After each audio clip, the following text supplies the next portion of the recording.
Indah Musyarofa, mahasiswi Universitas Nurul Jadid dari Fakultas Teknik jurusan RPL, Rekayasa Perangkat Lunak.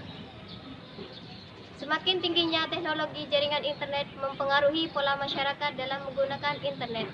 Salah satunya adalah berbelanja online di e-commerce. Lalu, apa itu e-commerce? Mari kita simak ulasan mengenai e-commerce. E-commerce pertama kali diperkenalkan pada tahun 1994 pada saat pertama kali dipakai untuk tujuan promosi dan periklanan di suatu halaman web. Arti dari e-commerce sendiri adalah segala aktivitas jual beli yang dilakukan melalui media elektronik seperti internet. Ada juga beberapa para ahli yang menerjemahkan tentang e-commerce. Di antaranya adalah Shelly Kasmin. Ia mengatakan bahwa e-commerce merupakan transaksi bisnis yang terjadi dalam jaringan elektronik seperti internet. Ada juga Johnny Wong. Ia mengatakan bahwa e-commerce merupakan pembelian, penjualan, dan pemasaran barang atau jasa melalui sistem elektronik. Ada beberapa jenis-jenis e-commerce di Indonesia, seperti B2B, Business to Business, di mana perusahaan menjual produk atau jasa kepada perusahaan lainnya, contohnya Bizi dan Ralali. Yang kedua, B2C, Business to Consumer, di mana pemilik toko menjual produk atau jasa kepada konsumen, contohnya Blibli, Lazada, dan Shopee. Yang ketiga, C2C, Consumer to Consumer, model bisnis yang melibatkan antar konsumen, di mana kedua pihak tidak bertemu secara langsung.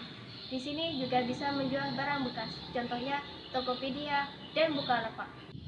Cara pemesanan bisa melalui WhatsApp, Facebook, Instagram, Marketplace, dan lain-lain.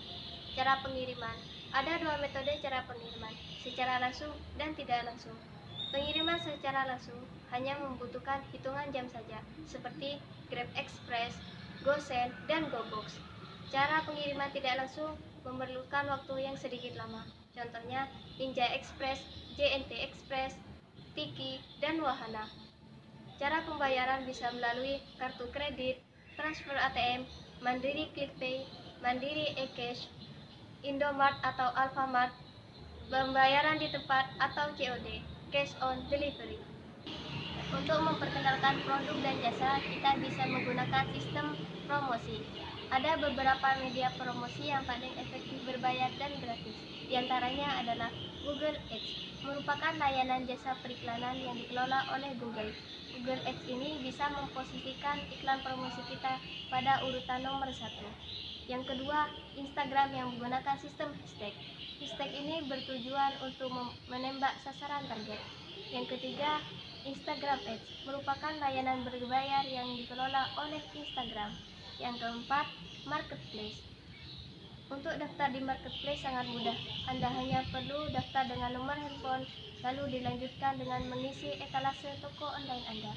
Yang terakhir, Marketplace Ads, layanan yang digunakan untuk memposisikan iklan promosi kita pada halaman pertama di Marketplace. Ada juga komponen e-commerce. Dalam mekanisme pasar e-commerce, terdapat beberapa komponen standar yang mendukung proses operasionalnya. Di antaranya adalah customer, merupakan para pengguna internet yang dijadikan sebagai target pasar untuk diberikan penawaran berupa produk, jasa, dan informasi oleh para penjual. Yang kedua, penjual, merupakan pihak yang menawarkan produk, jasa, dan informasi kepada para customer, baik individu maupun organisasi. Yang ketiga, produk, di mana produk ini yang membedakan antara e-commerce dengan tradisional komersial. Di e-commerce, penjual dapat menjual produk digital yang dikirim langsung melalui internet. Yang keempat, fasilitas atau infrastruktur. Infrastruktur pasar yang menggunakan media elektronik, seperti perangkat lunak, perangkat keras, dan sistem jaringannya. Selanjutnya, front-end, merupakan aplikasi web yang digunakan sebagai transaksi langsung oleh para pengguna.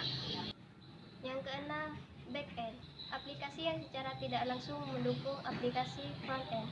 Semua aktivitas pemesanan barang dan lainnya termasuk dalam back-end.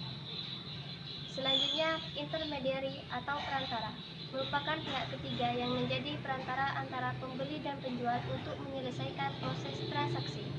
Yang kedelapan, partner bisnis lain merupakan pihak selain intermediari yang melakukan kolaborasi dengan produsen. Yang terakhir, support service.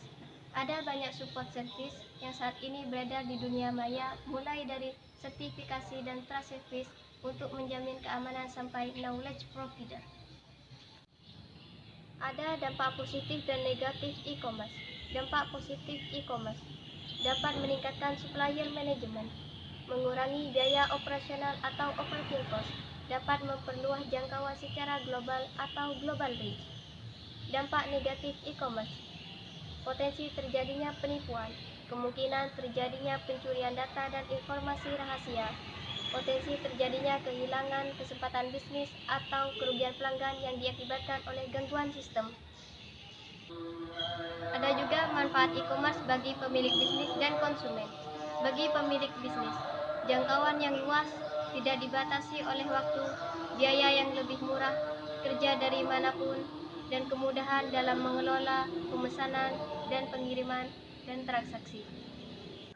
Bagi konsumen, belanja lebih mudah, menghemat waktu, dan pembeli lintas wilayah. Dengan adanya e-commerce, pembeli tidak dibatasi oleh wilayah. Mereka bisa memesan barang di dalam negeri maupun di luar negeri sekalipun. Di sini saya akan menjelaskan sedikit tentang e-payment. E-payment merupakan sistem pembayaran yang menggunakan fasilitas internet sebagai sarana perantara. Ada juga 4 pihak e-payment. Yang pertama, customer, merupakan pihak yang melakukan pengiriman secara online. Yang kedua, penjual, merupakan pihak yang menerima pembayaran secara online. Yang ketiga, issuer, merupakan lembaga, bank, atau non-bank yang menerbitkan sistem e-payment.